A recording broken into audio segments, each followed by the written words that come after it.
Évidemment, la première question qu'on se pose, c'est pourquoi on n'en a pas parlé, pourquoi on a mis aussi longtemps à en parler. Alors parce que, évidemment, dans un conflit, les civils comptent pour pas grand-chose. Disons que ça fait partie des dommages collatéraux. Et puis, au moment d'un conflit, les civils comptent moins que le terrain à conquérir.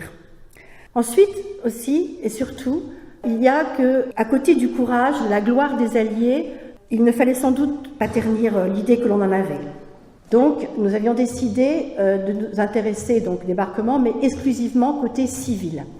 Et je me souviens, quand on a proposé ce projet chez Albin Michel, ils ont dit, mais oui, d'accord, pas vraiment emballés, pas intéressés. Ils ont accepté, mais bon, finalement, en 1994, c'était le début, on commençait à parler des civils, et ce livre a vraiment bien fonctionné, les gens ont commencé à s'intéresser. Pourquoi ?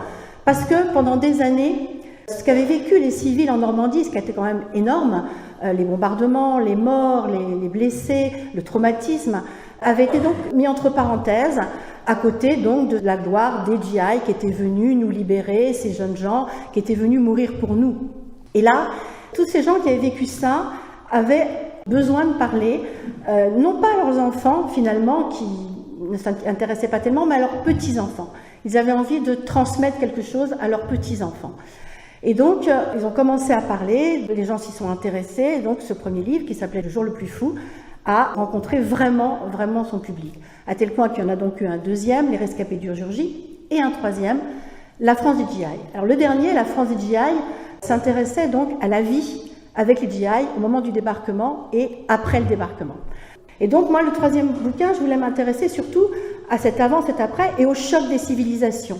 Les GI, leur modernisme, arrivant ici parfois au fin fond des campagnes et découvrant des gens qui vivaient encore avec les animaux, quoi. Il n'y avait pas de différence entre les tables et certains lieux d'habitation. C'est là où je me suis rendu compte qu'il y avait le choc des civilisations, qu'il y avait eu de très belles histoires, qu'il y avait toujours une reconnaissance, on n'insistera jamais assez là-dessus, une reconnaissance éternelle envers les Alliés qui avaient libéré la France, mais que ce n'était pas aussi rose que ça, qu'il y avait aussi des pages noires, des exactions, qu'il y avait des vols, qu'il y avait eu des trafics, qu'il y avait eu des gangs organisés et qu'il y avait eu des viols. En 2003, je me souviens que je faisais une émission pour France Inter en direct du mémorial de Caen. Dans ce livre, j'osais donc un petit peu écorner l'image idyllique du GI. Et il y a des gens qui ont téléphoné, en disant « mais quand même, comment osez-vous? Ils sont venus mourir sur nos plages, ils sont venus nous libérer, donc comment pouvez-vous parler de ce qui n'allait pas ?» Encore en 2003, il était difficile de parler de ces sujets. Cela dit, c'est quand même assez français, parce qu'il faut bien le dire que les Américains, eux, et notamment les journaux américains, ont parlé des exactions commises par les GI dès 1945, dès 1946, et il y avait des articles vraiment très forts mettant en cause justement l'attitude des GI. Mais nous, on avait l'impression que l'on aurait été, pas assez reconnaissant.